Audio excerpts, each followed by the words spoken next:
முத்துக்குமரன் இன்னைக்கு கேமில் மட்டும் மொத்தமாக ஒரு 7 ஹெலிகாப்டர் ஷாட் சிக்ஸர் அடித்தாருங்க.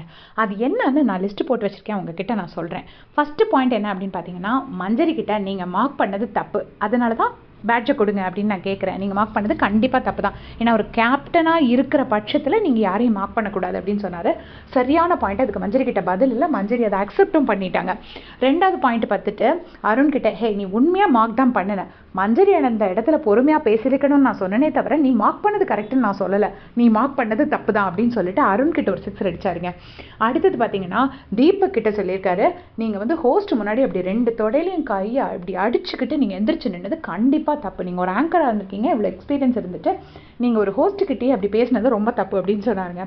அடுத்து வந்துட்டு ராணவ் கிட்ட வந்துட்டு, நீ சும்மா ஏதாச்சும் பண்ணணும்னு கண்டென்ட்டுக்காக இப்படி பண்ணாத ராணவ், நீ பண்ணது தான் தப்பு, உன்னால தான் இவ்வளோ பிரச்சனையும் வந்துச்சு, கண்டென்ட்டுக்காக இந்த மாதிரி பண்ணாத அப்படின்னு சொன்னாருங்க. இது அடுத்த சிக்ஸருங்க. 5வது சிக்ஸர் என்னன்னா, ஜாக்லின் வந்துட்டு சொல்லியிருப்பாங்க, ரிக்வெஸ்ட் பண்ணியிருப்பாங்க, இதை நம்ம அந்த ஆட்டத்தை நம்ம முதல்ல இருந்து ஆடுவோமா, சரி போட்டோம், இப்போ தான் அவங்களுக்கு பேட்ஜ் வந்திருக்கு, நம்ம அவங்களை கொஞ்சம் என்கரேஜ் பண்ணுவேன் அப்படின்னு சொல்லிட்டு ஜாக்லின் வந்து முத்துக்குமரன் கிட்ட ரிக்வெஸ்ட் பண்ணியிருப்பாங்க. அப்போ முத்துக்குமரன் சொல்லியிருப்பாரு, நான் நல்லா யோசிச்சு எடுத்த முடிவு தான் இது, இதை திரும்ப யோசிக்கிறதுக்கெலாம் இதில் எதுவுமே இல்லை அப்படின்னு சொல்லியிருப்பாரு. அடுத்து பார்த்தீங்கன்னா விஷால் கிட்ட சொல்லுவாருங்க, நான் யாருக்கும் சப்போர்ட் பண்ண மாட்டேன், 2 பேர் மேலேயும் தப்பு இருக்குது, இவங்க பேர்லேயும் தப்பு இருக்குது, அவங்க பேர்லேயும் தப்பு இருக்குது, ஸோ நான் அந்த யார் பக்கமுமே நான் சாய மாட்டேன், 2 பேர் பேர்லேயும் இவ்வளோ தப்பாக நான் சொல்ல தான் செய்வேன் அப்படின்னு சொல்லிட்டு விஷால் கிட்ட சொல்லியிருப்பாருங்க.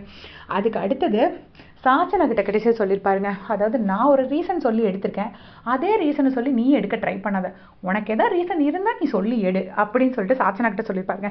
சாச்சனாக்கு கூடவே 2-3 சேர்த்தே கொடுத்துருந்தா இன்னும் சந்தோஷமாக இருந்திருக்கும். இந்த 7 சிக்ஸர், அதாவது சிக்ஸர்னு நீங்கள் சொல்லலாம், ஸ்லிப்பர் ஷாட்ஸ்ன்னு சொல்லலாம், அப்படி ஒன்றும் சரவெடி தாங்க அவர் பண்ணது எல்லாமே. இதெல்லாம் யாரெல்லாம் நோட்டீஸ் பண்ணீங்கன்னா மறக்காமல் கமெண்ட் பண்ணுங்கள்.